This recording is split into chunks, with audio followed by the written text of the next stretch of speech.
आज चलतु आमे मक्का चाट बनई नेबा जहाँकि मार्केट रे मिलुथिबा मक्का चाट ठारू टेस्टी आउ हेल्दी भी रहिबो।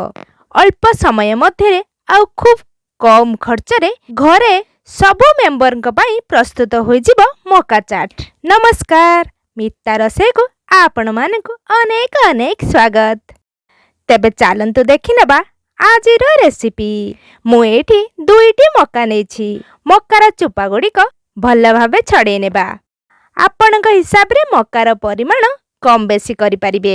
चुपा छड़े सारिबा परे आपण चाहिले एमिति गोटा सिझेई परिबे, नहेले एमिति 2-3 खंड करी मध्ये सिझेई परिबे। आमे एठी सहज हेबा पई मक्कार दाना गुड़िक गुटी गुटी करी बाहर करि नेबा। एबे मक्का मंजी गुड़िक बाहर करि नेले सिझी सारिबा परे मंजी बाहर करिबार टेंशन आउ रहिबनी। तापरे गोटे पात्र रे अल्प पानी देई सेथिरे मक्का गुड़िक ढाली नेबा।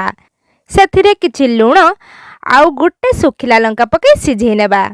एही मक्का गुड़िक सिझिबा पई 5 ରୁ 7 मिनिट लागि थाए। एबे देखंतु हमर मक्का गुड़िक परफेक्ट सिझी आसिलानी। आउ गैस रो फ्लेम को ऑफ करी मक्का गुड़िक बाहर करी नै आसीबा। गोटे छांकी साहाय्य रे सबु मक्का को आउ गोटे पात्र को ट्रांसफर करी नेबा। एपटे देखंतु पियाज, टमाटो आउ धनिया पत्र, कंचा लंका सेगुडी को एमिति छोट छोट करी काटी नेछि। ता सह नेछि फाळे लेंबू। एबे चलंतु सेई सिझा मक्का रखिथिबा पात्र रे कटा पियाज, कटा टमाटो, कंचा लंका, धनिया पत्र पके नेबा। ता ऊपरे लेंबू को चिपोड़ी नेबा। आउ एठी किछि मसला ऐड करिबा। स्वाद अनुसार लूण, चाट मसला, भजा जीरा लंका गुंड, तास किछि ब्लैक सॉल्ट पकई भल भावे मिक्स करि नेबा।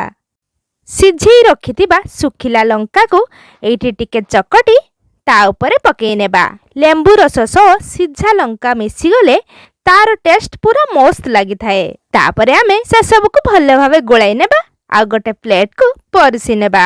एबे देखंतु हमर रेडी होई गला टेस्टी मक्का चाट। एही प्रोसेस रे मक्का चाट घरे बनई तार मजा नियंतु। आउ आपनकु केमिति लागिला हमकु कमेंट रे निहाती जणैबे।